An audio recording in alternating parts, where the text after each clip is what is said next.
Nakakuha rin ng Billionaire News Channel ng kopya ng Statement of Contributions and Expenditures o SOSE ng lahat ng mga senador na nanalo sa May midterm elections. Ayon sa SOSE ni Marcoleta, hindi siya tumanggap ng kahit na anong contributions, cash man o in-kind sa Narinig nyo ha? Walang tinanggap na kontribusyon, cash, or cheque, or kahit ano, o kahit na anong online. Zero contribution no, si Marcoleta, mga kababayan ha. Ibig sabihin, kayong mga DDS, wag na kayong magtatanong, galing sa contribution, galing do sa mga donasyon ng mga kaibigan niya. Wala daw tinanggap ha. Kukutusan ko ulo nyo kapag ka nagtanong pa kayo. Ang linaw-linaw na sinabi. Ang linaw-linaw na sinabi oh. 'Di ba? Walang tinanggap. Tapos may sasabihin ng DDS diyan, paano yung mga donasyon, Mark Ramos? Ang sarap kutusan ng mga ulo, ano? Oh, game. naging kampanya. Pero ang kanyang kabuuang gastos aabot sa 112 million pesos. Oh, aabot ng 112 million pesos. Ibig sabihin, saan lang po kukunin yung 112 million pesos na sinasabing gastos ni Marcoleta? Kanya lang. 'Di ba? Kung walang contribution, saan galing ang pera? So maaari na kanya lang. Sa bulsa niya, 'di ba? Sariling gastos. Mas mataas ng more than 100% kisa sa declared net worth niya. Ikaw ba, mga bossing? Kung meron ka, kahit sabi mo meron ka 150 million, uubusin mo yung 100 million para sa kampanya mo. Hindi ako loko-loko para ganun sumugal, ano? Muntik pang matalo yang si Marcoleta. 'Di ba? Oh, baka galing sa stronghold ng misis niya. Tae na nga. Oh. Ang pinakamalalaking gastos ng senador napunta sa kanyang TV political ads. Ah. Ang buong 112 million pesos na gastos na ito, idineklara niya sa COMELEC na galing lahat sa sariling bulsa. Oh, grabe, ano? Magulo, conflict. Siyempre, ngayon, tapos na eleksyon. Ang declare mo na lang, 52 million na lang ho. Ano? Kung i-analisa ho natin sa simpleng mga tao o simpleng logic ho, mga kababayan, ng tao, gagastusin mo yung 2/3 nung kaperahan mo? Hindi, di ba? Hindi ka mag-aano nun, magsusugal ng ganong kalaki. Yung hindi mo alam kung mananalo o matatalo ka. Pagkatapos ng eleksyon, ubos yung 112 million mo tapos talo ka. 'Di ba? Sabi ni John Capacete, kay Diskaya galing, kaya todo tanggol. May 120 million daw yun, pero hindi napunta daw kay Marcoleta. Sabi ni Ramon Tulfo. Red flag ito para sa convener ng Election Watch Group na kontradaya na si Danilo Araw. I found it a bit unusual that even if in-kind contributions would be expected, Marcoleta doesn't have any. So he gives an impression that he funded his own campaign, when in fact, Sabi ni Gloria Ramos, tapos binabawi niya ngayon sa mga kabulastugan niya. Hindi, pumasok lang sa isip ko, kaya napahinto ako. 112 million ang gastos niya nung eleksyon. No? Tapos, ang sabi ni Ramon Tulfo, 120 daw ho, mga kababayan, yung napagkasunduan ng isang mambabatas at ng mga diskaya daw ho para ipagtanggol sa Senate Blue Ribbon Committee.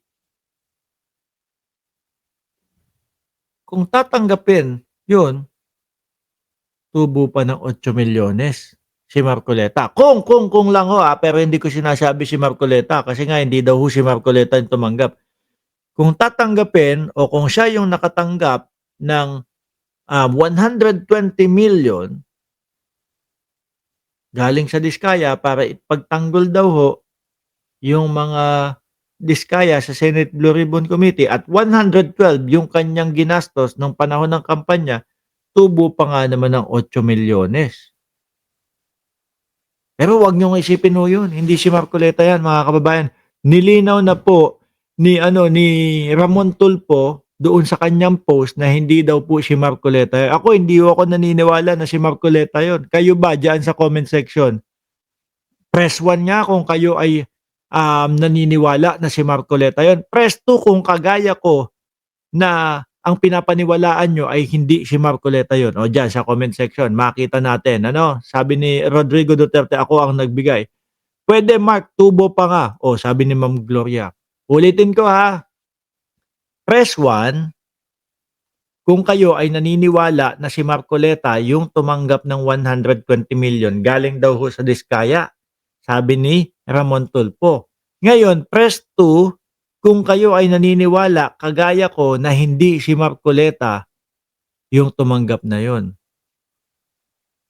Ibig sabihin, hindi kayo sumasang-ayon sa akin. Puro 1 kayo, 1, 1, 1, 1. Ibig sabihin, taliwas yung pinaniniwalaan natin. Kasi ako, hindi ako naniniwala na si Marcoleta, anak ng tinapa. Ang hirap mo ipagtanggal, boss. Aalisin ko na to ha, tanggalin ko na to. Mayayari tayong dalawa dito eh. Hirap mo ipagtanggol. 1 sila lahat to. Wala man lang pumindot ng 2. Meron si Mark Estacador 2,000% daw. 'Di ba? Sabi ni Jack, CLTG ang handler ni Mr. Mind Diskaya. Nako po. Since nabanggit mo na 'yan. Nako mga kababayan ha. Ito pong si Orly Gotesa. Mukhang lilitaw na ho, mga bossing. Bakit? Si Orly Gotesa, mukhang lilitaw na ho, mga kababayan. Pakinggan nyo ho ito. Sabi, ako, abangan ninyo. Oh, ito. Bukas, yung Marines na nag-witness, yung naka-detail daw sila, security ni Congressman Saldico, sabi. Natatandaan nyo po, yung Marines na nag-witness, sino po yun? Di ba si Gotesa? Yung Marines na nag-witness, si Gotesa ho yun, tinutukoy dito. Ano sasabihin? Ako, abangan ninyo. Mukhang may development yan. Development daw. Baka lilitaw na, lalabas na, haharap na. Mukhang nagsusulat na ng bagong affidavit. Ako po, magsusulat ng bagong affidavit. No, kaya lang yung affidavit na yon ay Ganun. Mukhang may bagong affidavit. Itong witness na ito. At may ituturo. po, may ituturo. Kaya lang, baka iba na ituturo nito. Ako baka iba na ituturo kung sino ang pumilit sa kanya para mag-witness. At yan po, mga kababayan, ay pag-uusapan natin doon po sa Birahan PH, mga bossing. Ano? Ang galing mambitin ni Mark Ramos para lang lumipat doon sa Birahan PH. Diskartihan lang yan. Birahan PH, mga bossing. Ayan, lipat tayo agad doon. Hindi magtatagal ang 5 minuto. Nakaload na tayo agad doon, mga boss chief, sir. Doon po sa Birahan PH. Ayan, mga kababayan, lipat na po tayo agad. Nandiyan sa taas, mga boss chief, yung link. Nandiyan sa link, mga kababayan. Lipat po tayo agad. Okay?